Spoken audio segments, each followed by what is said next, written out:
ಇನ್ನು ಪ್ರಜ್ವಲ್ ಅರೆಸ್ಟ್ ಆಗ್ತಾ ಇದ್ದಂತೆ ಧ್ವನಿ ಟೆಸ್ಟ್ಗೆ ಎಸ್ಐಟಿ ಸಿದ್ಧತೆಯನ್ನ ಮಾಡಿಕೊಂಡಿದೆ.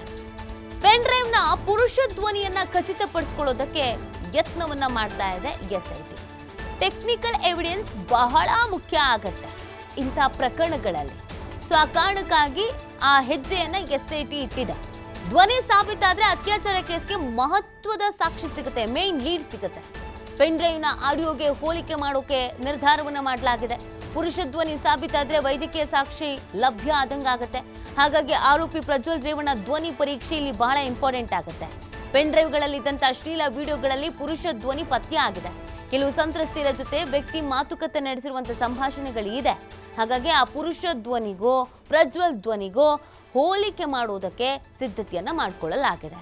ನೋಡಿ, ಇಂಥ ಪ್ರಕರಣದಲ್ಲಿ ಯಾಕಂದ್ರೆ ಈ ಪ್ರಕರಣ ವಿಡಿಯೋ ಮುಖಾಂತರವಾಗಿ ವೈರಲ್ ಆಗಿರೋದು, ವಿಡಿಯೋ ಇದೆ ಅನ್ನೋದ್ರಲ್ಲೇ ಗೊತ್ತಾಗಿರೋದು ಅಪರಾಧ ಆಗಿದೆ ಅಥವಾ ಏನೋ ಆಗಿದೆ ಅಂತ.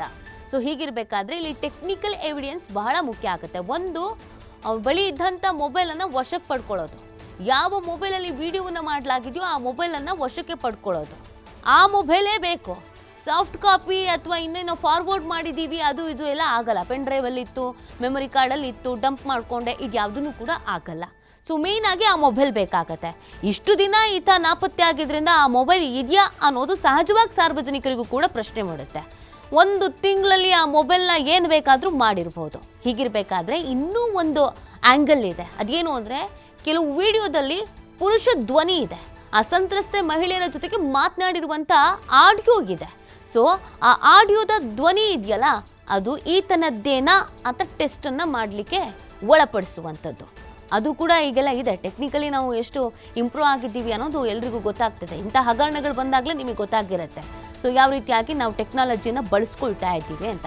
ಸೊ ಆ ಧ್ವನಿಯನ್ನು ಕಂಡುಹಿಡಿಯುವಂಥ ತನಿಖೆ ಇದೆಯಲ್ಲ, ಅದನ್ನು ಮಾಡಲಾಗತ್ತೆ.